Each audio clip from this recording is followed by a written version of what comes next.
ఏల కలిగింది. తుచ్చ సుఖం కోరి వినాశనాన్ని కోరి తెచ్చుకుంటున్నావు.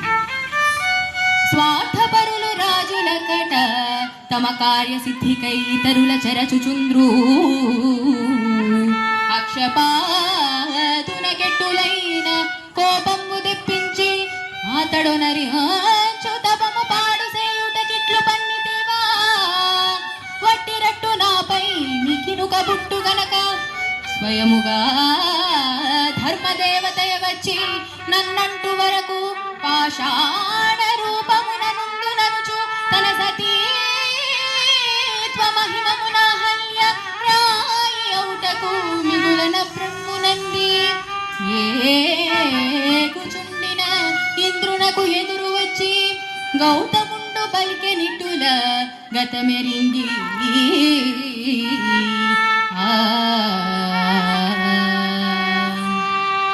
మహారాజులు తమ కార్యసిద్ధికై ఇతరుల కార్యభంగం చేస్తారు.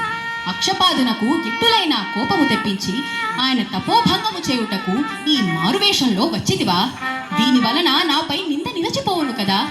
స్వయముగా ధర్మదేవతయే వచ్చి నన్ను స్పృశించే వరకు పాషాణ రూపమున ఉండాలని తన్ను తానే శపించుకున్నది అహల్య. ఆ తల్లి తన పాతివ్రత్య మహిమతో ఒక శిలగా మారినది. ఈ భయంకరమైన సంఘటన చూచి దేవేంద్రుడు దారిపట్టాడు. తన తపశ్శక్తి వలన ఇంద్రుని దురాగతం గ్రహించిన గౌతమ మహర్షి పరుగు పరుగున ఆ చోటుకు వచ్చి పారిపో ఇంద్రుని చూచి, నా కుల సతి జరూపనే నాడవ బడవ,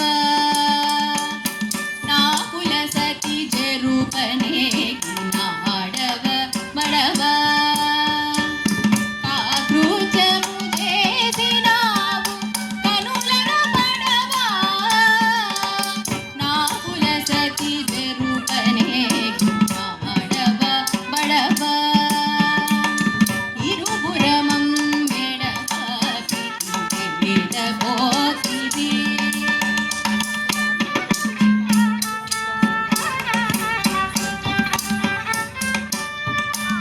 పాషాణమే, నీవు చేసిన ఈ దోషానికి భ్రష్టుడవైపోగాక అని ఘోరంగా శపించి భార్యావియోగమునకు విచారించి తపోభూమికేగినాడు గౌతమ మహర్షి.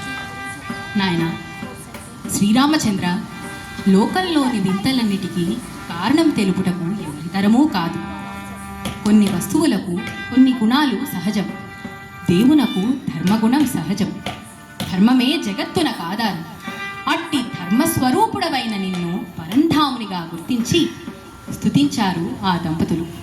అది సరే, ఇక మనం మిథిలా నగరానికి ప్రయాణం సాగిద్దాం అంటూ వారు గంగా నదీ తీరం చేరుకున్నారు. అక్కడ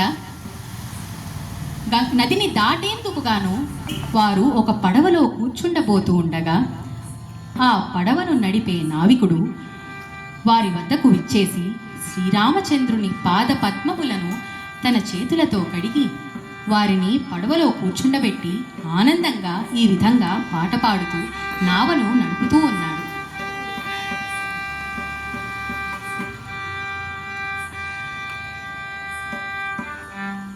ఓలియో